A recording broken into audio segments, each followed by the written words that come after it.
एका लग्नाची दुसरी गोष्ट। आला तुम्ही? Welcome home. वाह हाऊ स्वीट। बाबा कुठे आहेत तुमचे? ते येतीलच, तुम्ही या ना। पण अजून दादा पण नाही आला। तो दादा आहे का तुमचा? हो।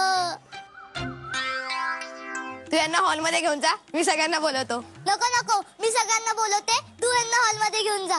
अगं ऐक ना ग यमू, दादा आपण असं करायचं का, आपल्याकडे खूप जण आहेत ना, आपण वाटून घेऊयात। ठीक आहे, डन। खूप जण? हो। किती?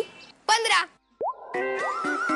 हे माझे मधले दीर म्हणजे घनश्यामचे काका वल्लभ काळे, आणि ती वल्लरी, आणि ही कुहू यांची मुलगी, आणि हा ज्ञाना आमचा कुहूचा धाकटा भाऊ। तू घरात राहिलाय मग बोलू।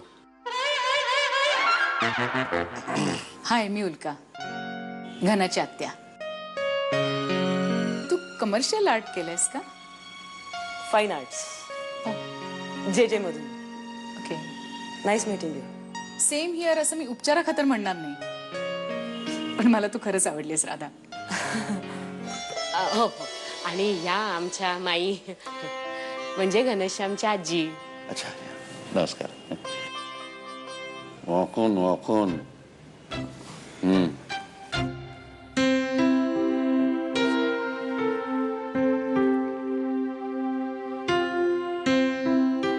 आयुष्यमान भव। आणि हो, तू माझ्या पाया पडलीस म्हणजे समस्त काळे कुटुंबियाच्या पाया पडलीस असं समज। त्याचं काय आहे, आमच्याकडे खूप पाय आहेत, आणि तू सगळ्यांच्या पाया पडत बसलीस ना तर संध्याकाळी पाठ शेकून घ्यायची पाळी येईल तुझ्यावर। ए राधा, चल ना, मी तुला आपलं घर दाखवते। आल, चल ग, चल चल इकडे। मी पण आलेच। मी चहाचं बघते।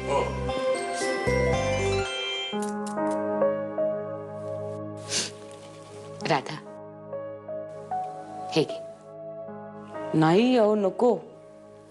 अगं, हे काय फार महागडं नाहीये, साधच कड आहे। हे मला बघायला आले होते ना, अगं हे घनश्यामचे बाबा ग, ते बघायला आले होते ना, तेव्हा माईंनी मला असंच बाजूला नेलं आणि हे कड माझ्या हातात घातलं। मला म्हणाल्या, हे कड तुझं रक्षण करेल, वाईट माणसं, वाईट शक्ती, वाईट नजरा या सगळ्यांच्या पासून तुझं रक्षण करेल। आता हे तू तुझ्या हातात ठेव।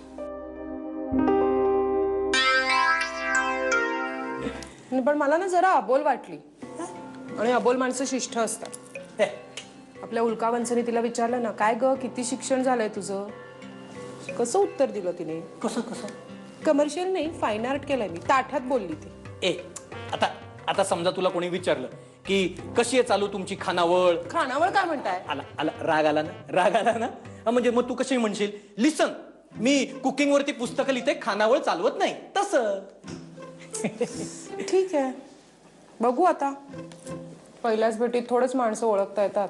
नाही, मला मान्य आहे की ती माणसं खूप चांगली असतील किंवा घरही खूप मोठं असेल, पण त्या अशा चांगल्या मोठ्या घरात मी नाही ऍडजस्ट होऊ शकणार। ओके, माझं ठरलंय, फायनल झालंय, पप्पा हे लग्न मोडलंय।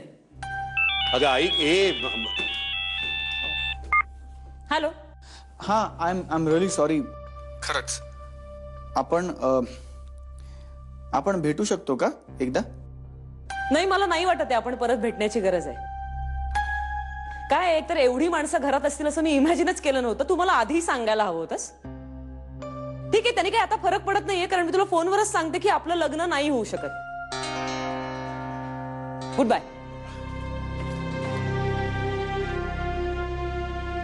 हिच्या आईने हिच्यासाठी काय नवस केले होते हे परमेश्वराला ठाऊक।